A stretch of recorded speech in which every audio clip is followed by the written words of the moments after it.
anymore. I'm in my bedroom, and yeah, this net is to protect myself because I don't want mosquitoes to bite me. Oh no, wait. Just wait a second.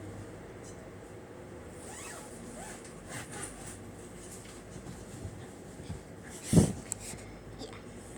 Just don't want the mosquito to bite me. So I got this kind of net thing here. And yeah. Well, today we're gonna keep on reading the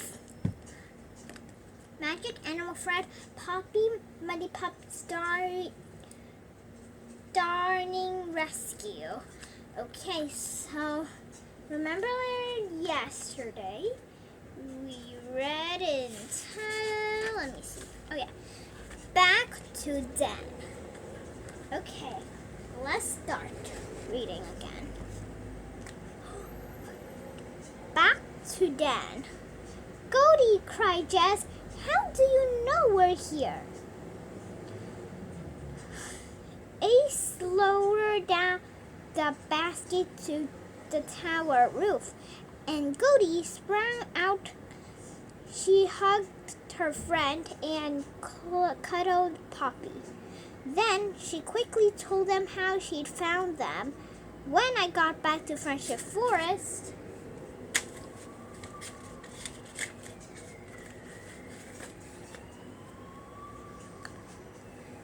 after visiting Barney, she explained, I found Mr. Taptree waiting for me. She told me about poor Patch and the potion, and Ruth rushed me to Garden Grove. Then Woody Fluffytail came by and said, you two had 2 ingredients ready and were looking for the sunrise berry. We found them, said Lily, right here in Griselda's tower. I guess you would, said Goldie. You're brave and clever, and I knew you'd do your best to find all the things you need. And you found us, said Jess. Yes, thanks to Captain Ace, said Goldie. I thought you might need help getting back to Muddy Pup's den in time. Now, quick, into the basket. When they were all safely aboard, Ace flew them away and over the forest as the balloon took them further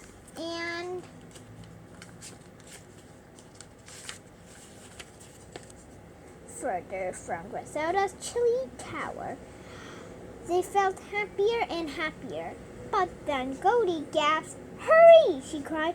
The sun has almost set.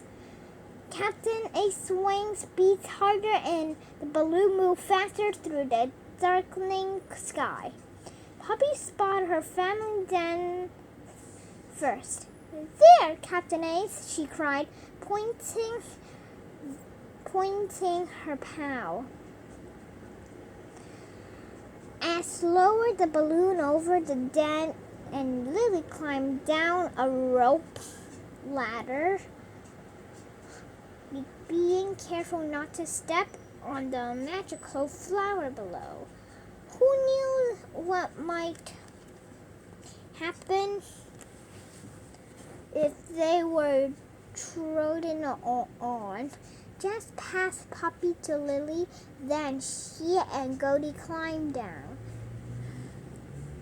Everyone yelled, thank you, to Captain Ace as he flew up with the balloon. Then they rushed into the den, calling, we're back! Mr. and Mrs. Muddy Pup were sitting with Patch, who was still fast asleep in his nest of blankets. They looked very worried. Poppy, fetch a bowl, please, Lily said. Then she explained their plan to the Muddy Pups. We're going to make the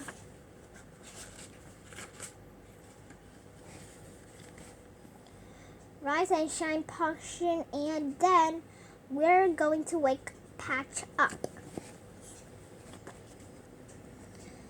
Just carefully entitled the jewel water out of the bottle bloom and into the bowl. Then Lily dropped in the berries and added the hummingbird feather. There was a fizzle and a puff as the ingredient dissolved into a swirling, foaming orange mixture. It began to glow with magic. It's turning as bright as sunrise, Lily said. That's good, sign, isn't it? She said, asked insolently. No one replied. Lily guessed that they were all wondering the same thing. Oh, please, let the potion work, she thought desperately. Mrs. Muddy propped Patch up. Lily took a spoon and carefully dripped a little of the potion into his mouth. She'd done this sort of thing with medicine many times before at the Wildlife Hospital.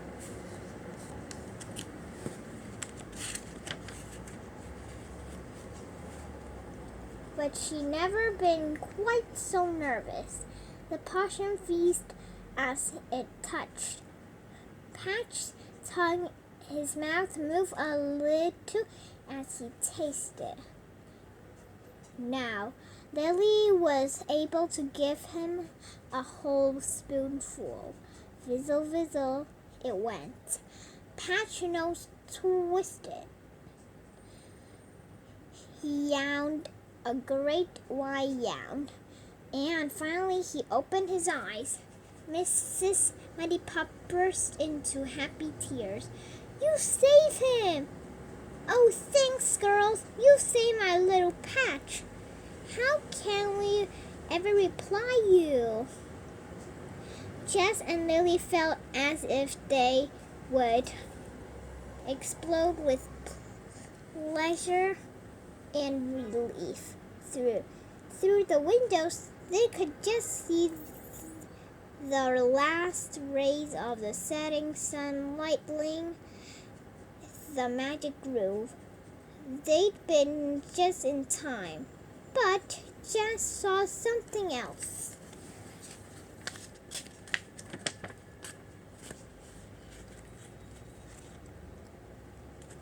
An orb of yellow-green light was folding down towards the Muddy Pups. Cozy Dan. Griselda, said Jess. She's coming. Okay, so today we'll read that, and maybe tomorrow or on Sunday we will read Goodbye Muddy Pups, this chapter, and yeah. So this is all for this video. Remember to like and subscribe my channel, and yeah, see you next time in the next video. Bye.